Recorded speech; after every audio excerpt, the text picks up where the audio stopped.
네, 이제 마지막 루소에 대해서 알아보도록 하겠습니다. 루소. 개인적으로 이제 루소 같은 경우는 제가 수업할 때 너무 좀 급하게 끝낸 느낌이 없잖아 있기 때문에 나머지 시간들은 루소에 할애를 하려고 해요. 대신 이제 뭐 큰 이야기들은 거기서 전 강의에서 다 이야기했기 때문에 이번에는 좀 짤막짤막하게 요약을 하도록 하겠습니다. 그리고 미리 알려드리는 건데요. 다음 강의인 몽테스키웨와 토크빌 같은 경우는요, 그렇게 어렵지 않아요. 그냥 여러분들이 가볍게 받아들일 수 있는 내용이기 때문에 다음 주는 좀 편한 마음으로 강의를 들으시면, 다음 강의죠? 다음 강의는 좀 편한 마음으로 들으시면 될 것 같습니다. 그리고 혹시나 진짜 너무 많이 배운다거나 좀 뭔가 부담이 되는 이야기가 있으면은 저한테 언제든지 이야기해 주시면 제가 그래도 조정을 할 수 있잖아요. 조정을 할 수 있으니까 좀 피드백을 좀 부탁드리도록 하겠습니다. 저도 이게 잘하고 있는 건지 잘 안 되고 있는 건지 항상 늘 궁금하거든요. 네, 그러니까 연락 주시고요. 다시 루소로 돌아올게요. 다시 마찬가지로 루소도 루소는 루소지. 네.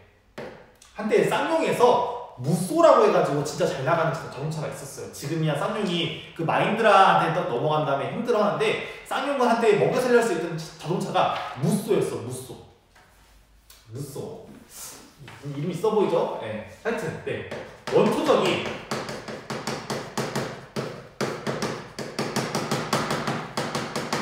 원초적인 자연 상태에서 자연인은 자유롭고 평등하면서, 이건 여기 다 해당하죠. 이 사람들은 굉장히 자족적인 삶이었습니다. 다시, 그래서 자족적인 삶은 오직 자기 자신에게만 관심을 기울인다는 점에서 행복했죠. 웰빙, 잘 존재했다고요? 행복이 자급자족이다. 개인적으로 하나 의심해 보는 것이지만은 저희 노자의 도덕경이랑 장자 배우지 않았습니까? 근데 거기서 추구하는 이상사회가 정말 내가 타고난 본성에 맞게 살아가는 삶이거든요? 근데 그게 루소가 이야기하는 행복이랑 거의 비슷해요. 그런 점에서는 루소가 혹시 노자의 도덕경이나 장자가 그때쯤이면은 이제 넘어갔을 테니까 그거 보고 좀 감명받은 거 아닌가? 라고 하는 생각도 듭니다. 왜냐하면 인위적인 것들에 대해서 죄다 반대하는데, 다만 차이점은 루소는 그 와중에 장자나 도도 같은 경우는 속세에서 이제 나아가가지고 정말 그냥 본성에 맞는 삶을 살자라고 했는데, 루소는 그럼에도 불구하고 우리가 본성을 회복할 수 있는 방법이 있어. 뭘 통해서? 인위적인 것들을 다 철폐하는 것이 아니라 사회 계약을 통해서 가능하다라고 이야기를 한다는 점에서는요, 차이점이 있는 것 같기는 해요. 하여튼 굉장히 이 자급자족을 행복이랑 간주하는 입장은 이 루소랑 도가 입장이랑요 좀 비슷한 측면이 있습니다. 근데 이제 다시 돌아와가지고 이 자급자족한 행복한 사람들이 어떻게 점점 시간이 지날수록 불평등해져가죠. 원시 상태를 건너서 소규모 집단의 황금사회를 누리다가 그 다음에 이제 농업과 야금술의 발달로 인해서 분화가 되고, 그것이 전쟁 상태로 넘어가서 사회 상태에 접어든 다음에 사람들이 모이기 시작한 다음에 소유권 확립되고요, 행정 권력도 제도화되고요, 그 다음에 전제적인 권력이 확보됨으로써 개인은 정말 불평등해집니다. 불평등해지면서 어떤 삶을 살아갑니까?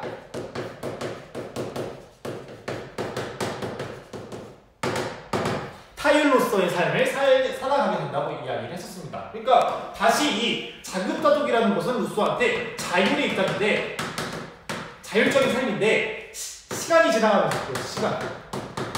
지나가면서 여러 가지 인간이 만든 인위적인 요소들이 인간의 삶을 다 뺏어서 그거를 타율적으로 만든다는 것이죠.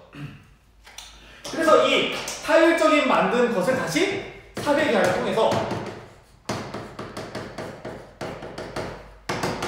자유의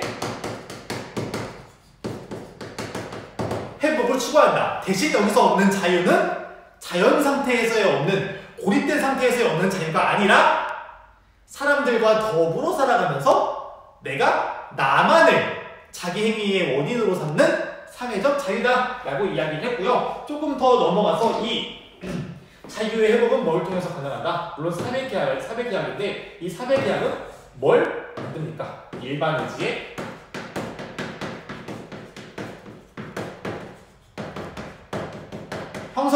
통해서 이루어진다고 했어. 그리고 이 일반 의지의 뜻은 뭐냐? 공동체의 공동선을 향한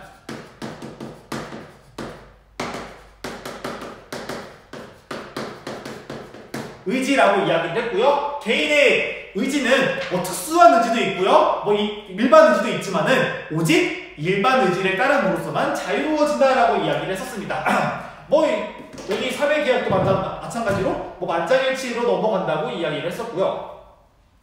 그럼 이제 다시 이 일반 의지를 봐야 되는데 이 일반 의지는요 보편성을 지닙니다. 모든 사람들이 다 적어도 공동체의 공동선을 향한 의지가 있을 거 아니야. 그런 점에서 다 지니고 있어. 보편적이야. 근데 이 보편적이라는 게 대상도 보편적이고요. 그 다음에 일반 의지가 적용되면은 모든 사람들이 공동체의 공동선을 향한 의지가 적용되면 누가 이득 보겠어? 공동체야. 근데 그 공동체는 나도 포함이 되어 있는 거잖아요. 따라서 대상도 보편적이고요. 그것의 적용도 보편적이다라는 이제 이야기를 하는 것이고요. 그리고 다시 일반 의지는요, 내가 개인이 전체랑 맺는 계약이지만은 또한 개인이 스스로와 맺는 계약과도 같다 하고 이야기를 했었습니다. 뭐 보면 당연하지. 내가 공동체한테 나 일반 의지 따를게 라고 이야기를 하면서도 내가 나의 특수한 의지와 포함되어 있는 모든 의지가 나 일반 의지 따를게 라고 이야기를 하는 거잖아요. 조금 어려울까봐 한번 할게요. 자, 어떤 거냐면요, 여기 있는 개인이 전체로서의 이 일반 의지, 전체로서의 일반 의지를 따른다고 맺는 계약이 여건데, 다시 계획적 측면에서 본다면은 이 개인의 의지는 특수 의지도 있고요. 플러스 공동체를 위한 마음인 일반 의지도 있는데, 나 거기서 내 사소한 요구 촉구하는 것이 아니라 이 일반 의지를 따를 거야 라고 하는 점에서 내가 나 스스로와 맺는 계약이랑도 똑같다라는 이야기가 되는 거예요. 그러니까 전체랑 맺으면서도 내 스스로한테 맺는 계약이다 라고 이야기가 되는 것이고요. 그래서 만약에 수학적으로 계산했을 때 내가 공동체가 되어버린다면은 나는 내가 누리는 혜택은요 곧 공동체가 누리는 혜택이랑 똑같아요. 그런 점에서 나는 공동체야, 공동체 짱짱이라고 이야기를 하게 되는 것입니다. 그리고 또 하나 이야기하고 싶은 것은 뭐냐, 이 루소가 개인을 강조했다는 점에서 루소는 이거 공간이 나오려나? 루소는 데이제를 비판하죠. 데이제 비판. 아마 제가 학습지에 달아놨으니까 봤을 거예요. 영국 사람들은요 선거가 끝나면요 노예로 되돌아갑니다. 그래서 그 사람들은 자신을 잃어버려. 근데 자신이 곧 법이 되기 위해서는요 항상 정치에 참여하고 있어야 돼. 그것이 곧 뭐다?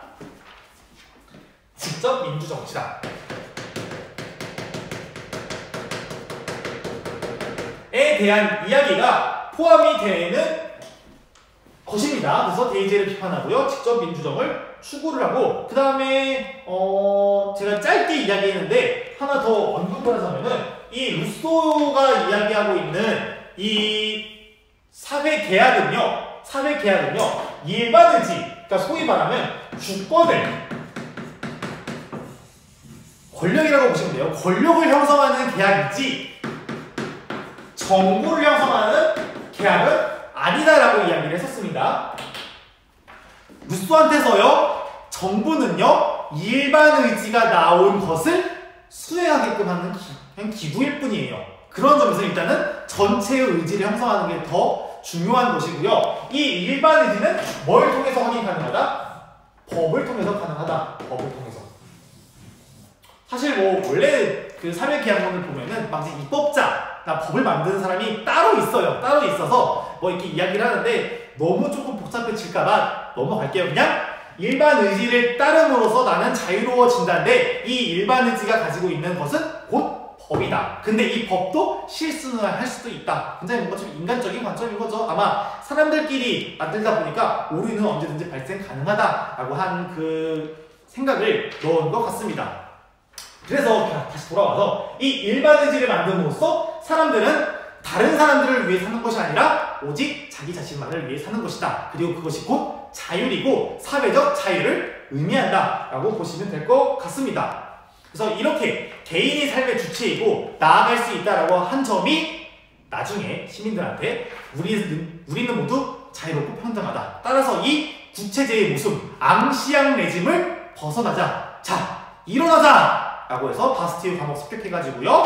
프랑스 대혁명에 성공할 수 있는 원동력이 된 것 같습니다. 그러면은 얼추 모든 이야기들은 다 한 것 같네요. 사회계약론 사상과 관련 있는 문제 제기에 대해서 뭐 혹시 이해가 안 되는 부분에 대해서 좀 해주시고 뭐 혹시 루소의 특히 일반의지를 들려주기 위해서 교육과 정책을 강조했다고 하는데 혹시나 교육 준비하는 친구들은 에밀에서 이제 루소가 또 교육을 이야기하잖아. 낭만주의 교육이라고. 물론 그는 그 자식들을 다 갖다 버리기는 합니다만은 그거랑 엮어도 되고 혹은 다른 뭐 시민교육이나 세계 요즘 시민교육이 핫한 주제니까요. 혹은 또 공화주의 교육도 엮여가지고 할 수 있는 방안이 있다면 그거를 써도 좀 괜찮은 소재가 되지 않을까 싶습니다. 네, 그러면은 오늘 다들 들어주셔서 정말 고생하셨고요. 특별 출연해주신 육지 선생님한테도 좀 감사드립니다. 네, 그럼 다음 시간에 몽테스키웨와 토크빌로 다시 보도록 하겠습니다. 고생하셨습니다. 안녕.